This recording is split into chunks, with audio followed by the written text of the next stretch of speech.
Ceci est un livre audio autogénéré par Google. Première partie. L'identité laïque en débat. Chapitre 1. La Ligue de l'enseignement, les avatars du modèle associatif laïque, Jean-Paul Martin. Chapitre 2. Féminisme, laïcité et engagement religieux, Florence Rochefort. Chapitre 3. Association de filiation catholique et laïque, les représentations de la laïcité, Martine Barthélémy. Chapitre 4. Soucis de la relation d'aide et accompagnement social, le SAMU social et les camions du cœur, Pascal Pichon et Bertrand Ravon. Chapitre 1. La Ligue de l'enseignement, les avatars du modèle associatif laïque. Jean-Paul Martin. Depuis 1985, la Ligue de l'enseignement passe pour avoir entrepris une rénovation spectaculaire des valeurs laïques qui constituaient le noyau dur de son identité traditionnelle.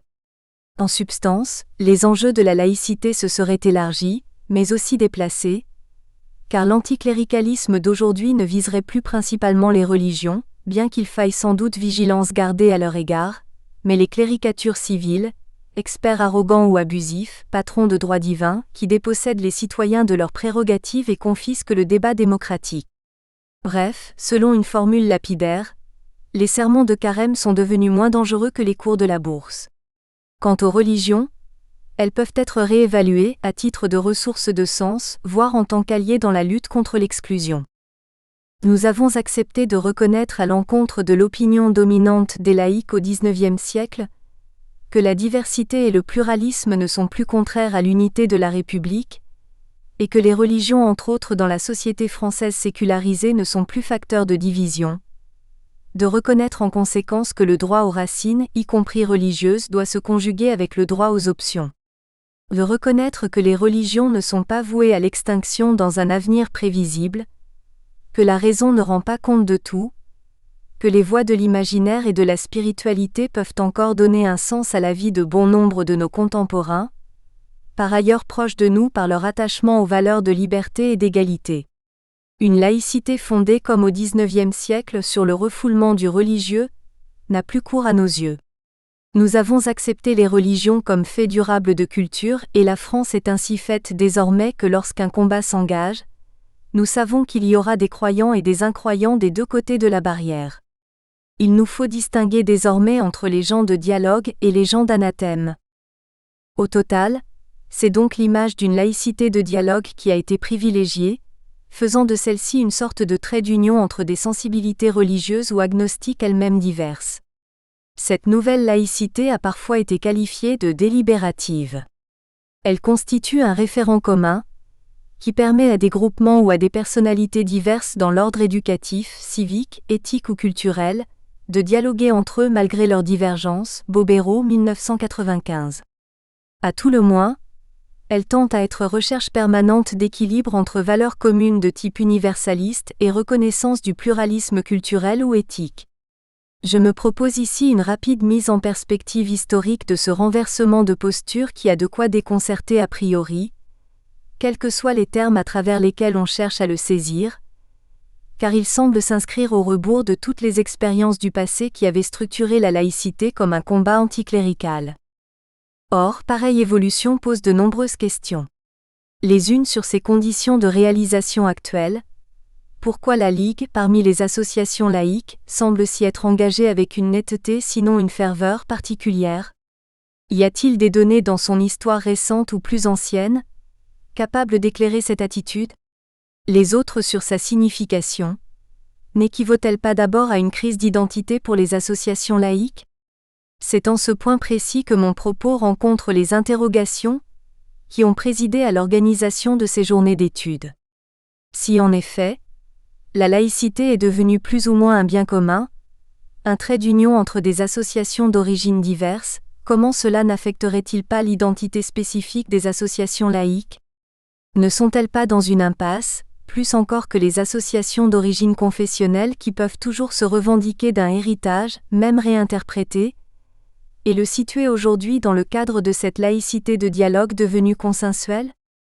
Les associations laïques ne doivent-elles pas d'abord, si elles veulent procéder à une semblable réinterprétation de leur passé, démêler ce qui relève de la logique ancienne de la laïcité et ce qui relève de la logique nouvelle?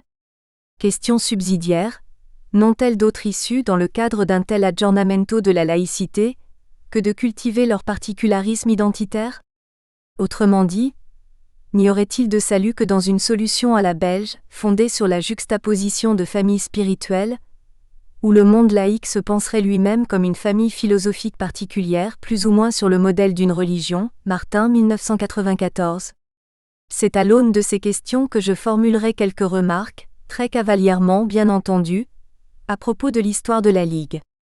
Une constante traverse tout d'abord cette histoire et réapparaît très fortement chaque fois qu'est mise en cause l'identité du mouvement, le déni de tout particularisme identitaire.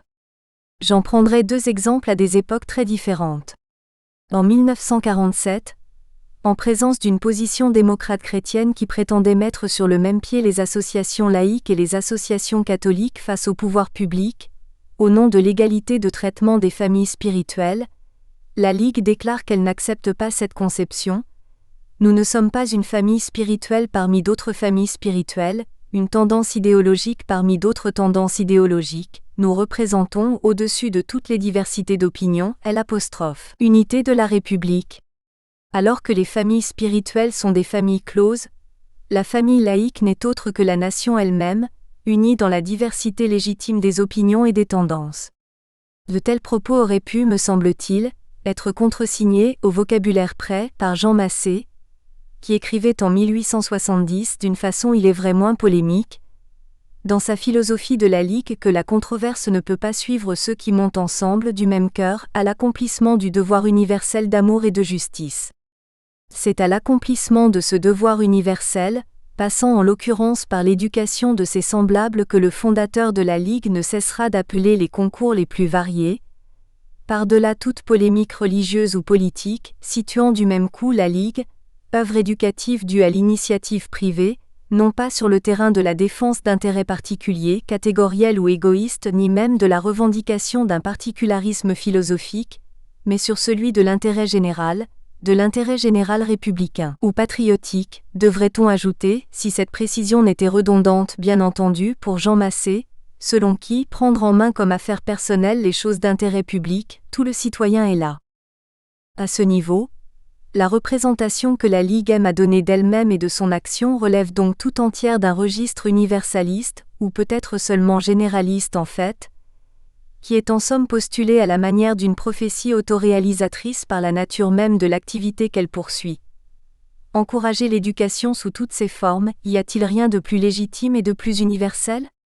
Dans la réalité, son identité laïque se caractérise pourtant par une ambivalence foncière entre cette affirmation récurrente d'universalisme et l'identification à l'un des deux camps affrontés dans la guerre des deux France.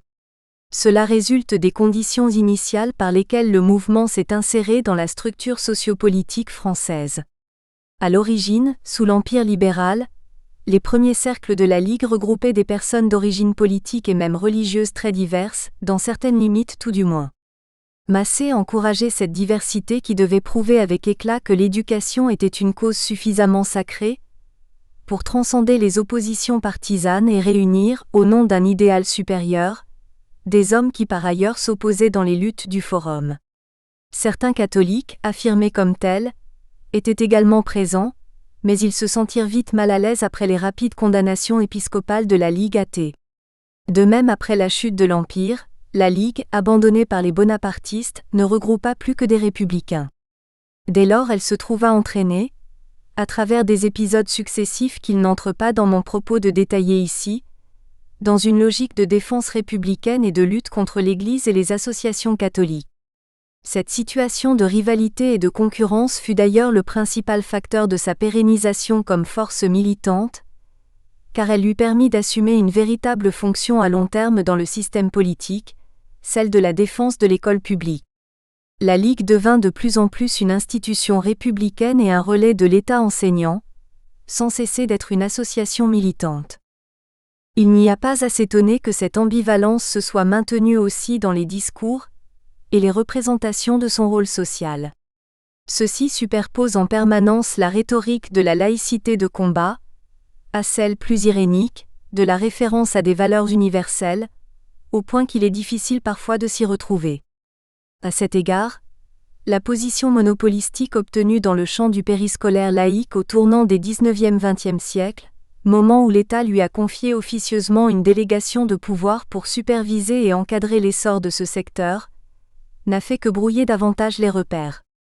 En partie grâce à ce monopole et à l'enjeu que représentait dans l'imagerie républicaine la défense de l'école publique, forteresse assiégée par des adversaires toujours prêts à l'investir, la Ligue a pu se présenter comme l'incarnation de l'intérêt général républicain, confère la formule tant de fois répétée sous la Troisième République, la Ligue, c'est la République en action, et de elle l'unité nationale bien comprise, alors que simultanément elle défendait la logique d'un camp dans la guerre des deux France. Cette contradiction est à mon sens constitutive du modèle associatif laïque originel, Martin, 1988, lequel implique une sorte d'adéquation idéale entre le public et le privé au sein de l'association, et simultanément que cette dernière participe pleinement de la légitimité étatique. La relation entre l'association laïque et l'État à l'intérieur de ce modèle n'était d'ailleurs pas destinée à rester identique au cours du temps, la division du travail revêtant même des formes extrêmement changeantes. Pour le dire de façon schématique, on trouverait à un bout du spectre la version massée, qui met l'accent sur le primat de l'association et valorise les initiatives qu'elle peut prendre. Faisons ce que nous avons à faire et ne nous occupons pas de l'État, répétait Massé à ses amis, ce qu'il fera, ce n'est pas nous qui l'aurons fait. À l'autre bout du spectre une version carrément étatiste, où l'État est censé agir à la place de l'association.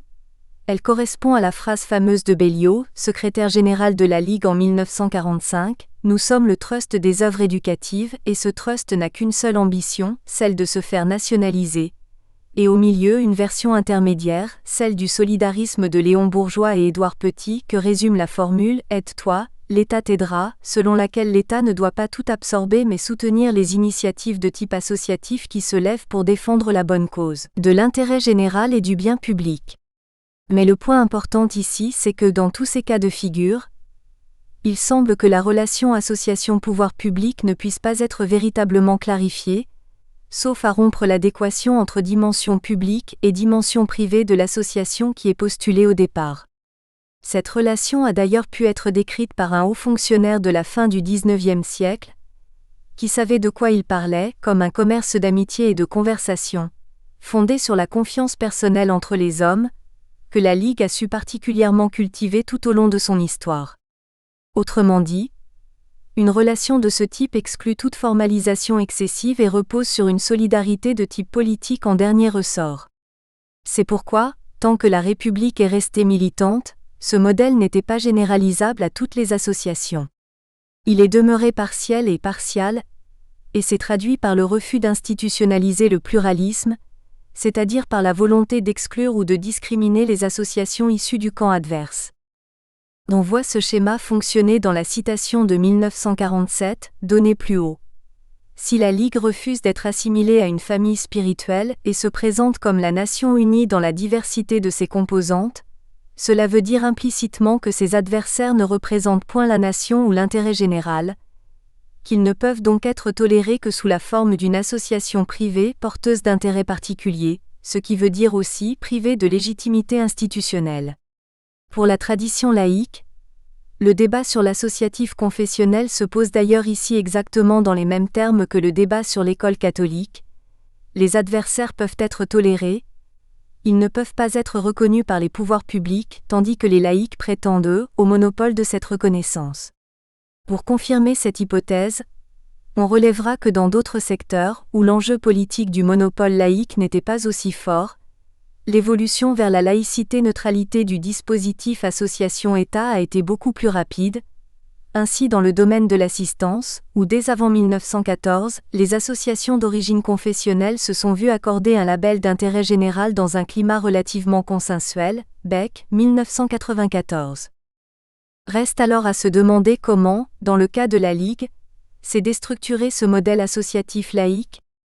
J'aborde ici la seconde partie de mon propos.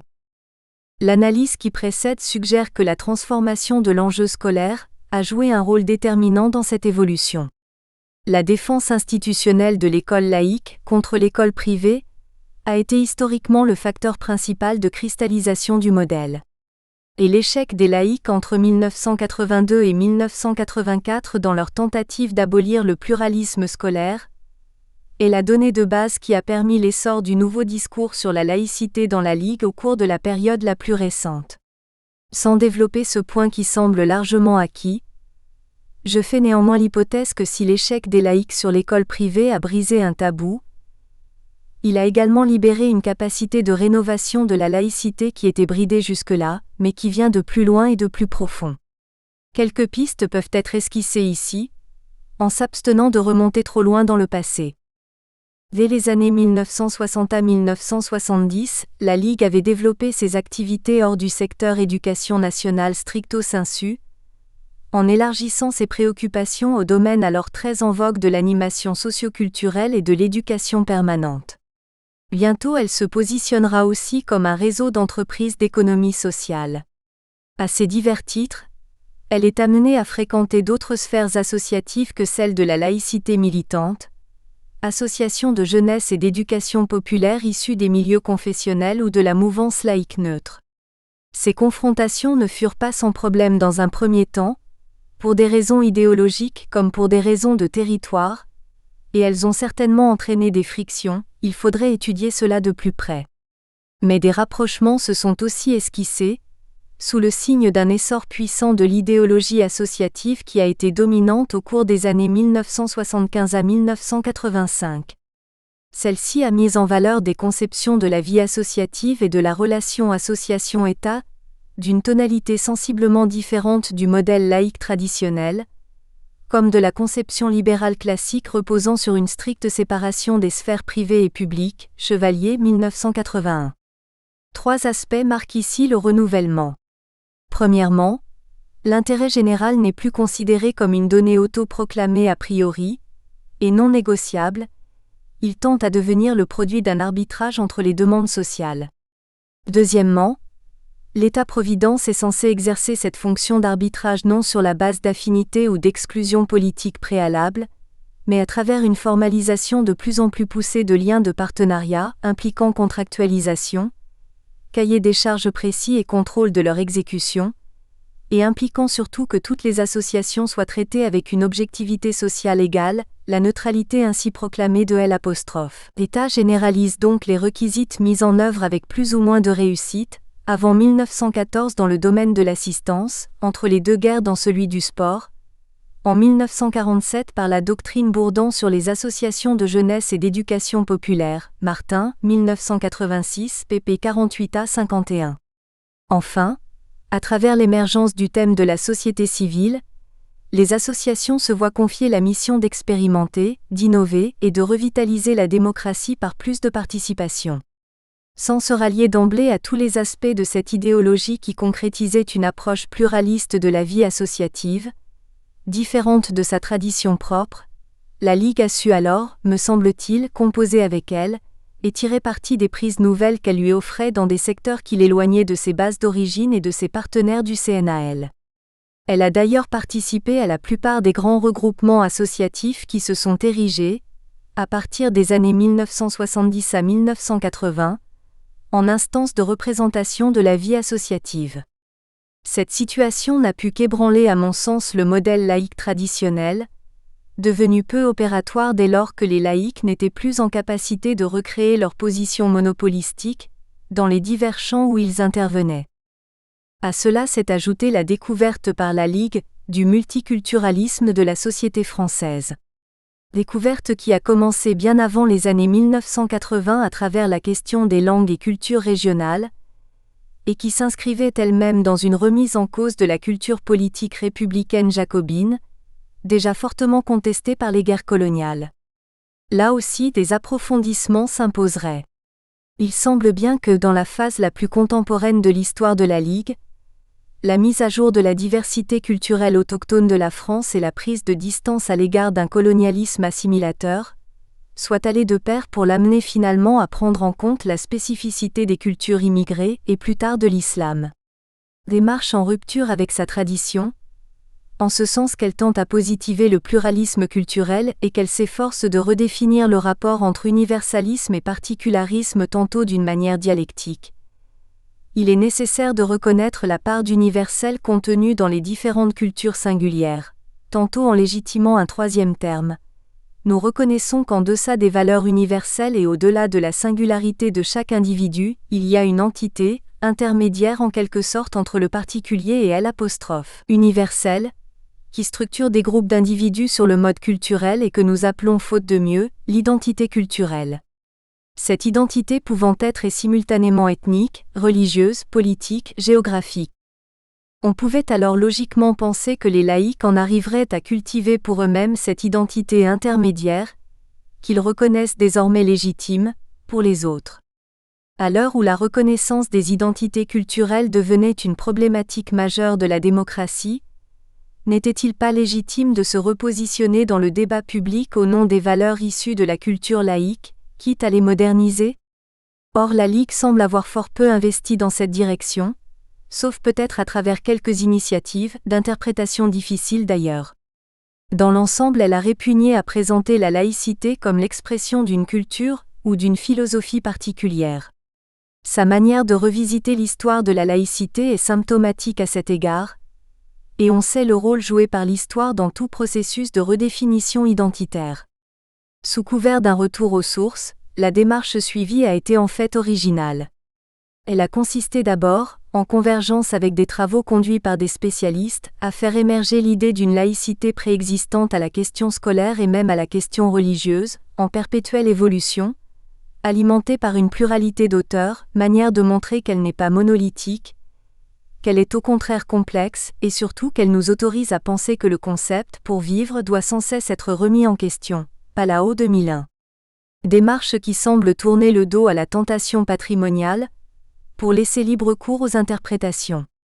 De façon peut-être plus opératoire, cette redécouverte de l'histoire s'est aussi traduite, à l'encontre de la mémoire militante, par une réévaluation des conditions qui ont présidé à l'inscription de la laïcité dans les institutions françaises et dans le droit, d'où l'accent mis à un moment donné sur la laïcité juridique.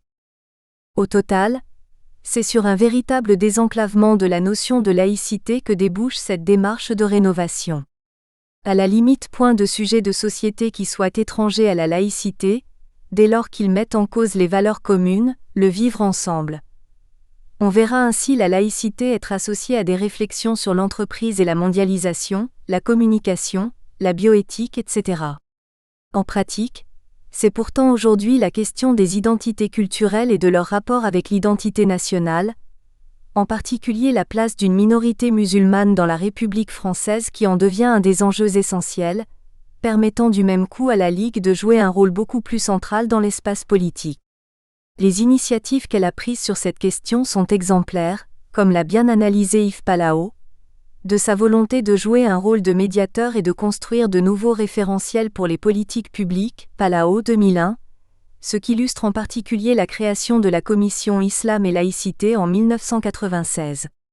Martine Cohen précise à son propos, le groupe de réflexion est composé de personnalités engagées comme laïques, ainsi que comme catholiques, protestantes, juives et bien sûr musulmanes, sans être considérées comme formellement représentatives de leur groupe d'appartenance.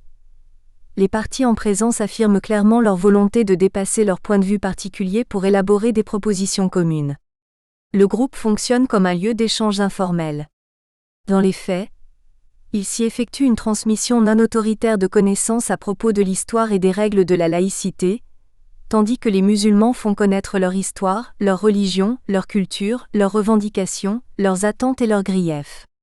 Les représentants d'autres religions y racontent l'histoire de l'insertion de leur confession dans la laïcité, tandis que les membres laïcs, pas seulement eux en fait, interpellent les musulmans sur certains sujets faisant problème dans le débat social. Cohen 2001 page 323. Ce sont donc autant la composition du groupe que sa méthode de travail qui illustrent ici la nouvelle image de la laïcité, dialogique, délibérative, consensuelle, que la Ligue cherche à promouvoir. Mais s'il s'agit de favoriser des consensus à travers le débat, nul ne prétend qu'ils seront atteints dans tous les cas.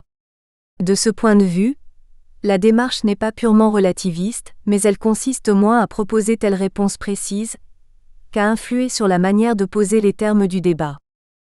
Cette mise en œuvre inédite de la laïcité et à travers elle, du recentrage de la Ligue, nous semble donc avoir été autosuffisante dans la récente période pour éviter un durcissement identitaire. La Ligue a montré son dynamisme et s'est redonné une visibilité en étant capable de relancer le débat, de prendre des initiatives citoyennes, d'étendre son répertoire d'action collective auprès de nouveaux acteurs, les intellectuels en particulier. Il est vrai qu'elle a été servie par la crise concomitante de la régulation politique assurée par les partis, ce qui redonnait une chance à des organismes associatifs à vocation civique et non politique, dans la mesure où ils se montraient capables d'organiser une délibération citoyenne, confèrent les cercles Condorcet. De ce point de vue, il n'est pas faux de dire qu'elle a tenté de renouer avec un passé plus ancien, celui de ses origines, où elle se voulait un organisme républicain de médiation généraliste et non un organisme sectoriel de défense de l'école, Martin 1992. Néanmoins, on peut se demander si ce dynamisme des 15 dernières années n'a pas correspondu à une phase un peu particulière, où la laïcité délibérative avait l'espoir de s'imposer comme cadre normatif dominant pour interpréter les grandes mutations sociales et culturelles de la société française, après la faillite des grands récits marxistes. Or, dans le même temps qu'une telle image de la laïcité se propageait, celle-ci redevenait aussi, mais autrement que par le passé, un objet de polémique idéologique d'envergure. Ce dont témoigne par exemple de façon emblématique la récurrence de l'affaire du foulard. Or, si le rôle de la Ligue dans un débat social de ce type a été productif en faisant signe positivement vers la différence culturelle, et en affichant une volonté de rediscuter le lien entre l'identité nationale et le pluralisme culturel, qu'en serait-il dans une conjoncture où la laïcité tendrait à recouvrir un pur réflexe d'autodéfense de l'identité nationale, une sorte de religion civile républicaine, bref, si elle se patrimonialisait à nouveau? On peut présumer que la Ligue alors s'efforcerait toujours de jouer un rôle consensuel, mais son originalité ne risquerait-elle pas d'y perdre quelque chose? Quoi qu'il en soit de ce diagnostic pour le futur, cette rapide analyse des avatars du modèle associatif laïque à travers le passé et le présent montre à la fois une constante et des changements profonds. La constante réside dans ce que j'appellerais la posture laïque fondamentale. Refus d'assimiler la laïcité à des valeurs particulières, à une famille de pensée parmi d'autres, volonté de se situer sur un plan plus général, unité nationale, intérêt général républicain ou valeurs universelles. Mais ce qui a changé, c'est la vision du rapport entretenu avec ces valeurs générales ou universelles. Dans le passé, elles sont à la fois postulées comme des catégories a priori et sacralisées. Le problème est alors de neutraliser les particularismes qui les menacent. Le pluralisme ne peut être que par défaut, il faut empêcher son institutionnalisation. Aujourd'hui où on assiste au contraire à une valorisation du pluralisme sous toutes ses formes, la tâche de la laïcité serait plutôt de délibérer sur les valeurs communes, en postulant qu'elles sont toujours nécessaires comme horizon régulateur du vivre ensemble dans les sociétés démocratiques. Chapitre 2. Féminisme, laïcité et engagement religieux. Florence Rochefort. L'égalité des sexes est devenue au cours du XXe siècle une valeur revendiquée par les sociétés occidentales, garantie par des textes constitutionnels et consolidée par des réformes juridiques spécifiques, égalité civile et politique, dépénalisation de la contraception et parfois de l'avortement. Elle est même désormais évoquée comme un critère d'évaluation de la fiabilité démocratique, en ce qui concerne l'adhésion de la Turquie à l'Union européenne par exemple. Si cette dynamique égalitaire est loin d'être aboutie et que sa progression n'a rien d'inéluctable, elle est cependant un révélateur privilégié d'une certaine convergence des valeurs dans la société française. Parmi le milieu féministe, fortement marqué par un ancrage dans la laïcité militante, l'évolution sur un siècle, 1890 à 1990, des composantes confessionnelles chrétiennes est révélatrice des formes et des dépassements de la guerre des deux France. Les principaux courants féministes se sont en France longtemps réclamés de la laïcité, contre une culture patriarcale dominante fortement imprégnée par le catholicisme. À la fin du XIXe siècle, l'engagement pour les droits des femmes est beaucoup plus difficilement conciliable avec l'appartenance active au catholicisme que pour les composantes juives et protestantes, partie prenante du processus de laïcisation. Une première tentative de féminisme catholique a pourtant vu le jour, et a même tenté un rapprochement avec le mouvement laïque qui a tourné court rapidement. Les ligues de femmes catholiques, nées dans le sillage de l'antidreyfusisme, se sont en revanche clairement opposées d'emblée au mouvement pour les droits des femmes. La mobilisation féministe a été ainsi privée de soutien catholique pendant toute la première moitié du XXe siècle. Quand elles ont adhéré à l'idée de droit politique, les femmes catholiques de l'entre-deux-guerres se sont tenues à l'écart d'un mouvement pluraliste, pour mieux défendre une option spécifiquement catholique. Aussi l'émergence, dans les années 1970, d'expressions féministes catholiques inscrites dans une même radicalité émancipatrice que celle du mouvement de libération des femmes représente-t-elle une rupture. Dans les années 1990 ensuite, leur engagement dans une action commune pour la parité coïncide pour la première fois avec celui de groupes féminins, restés à l'écart.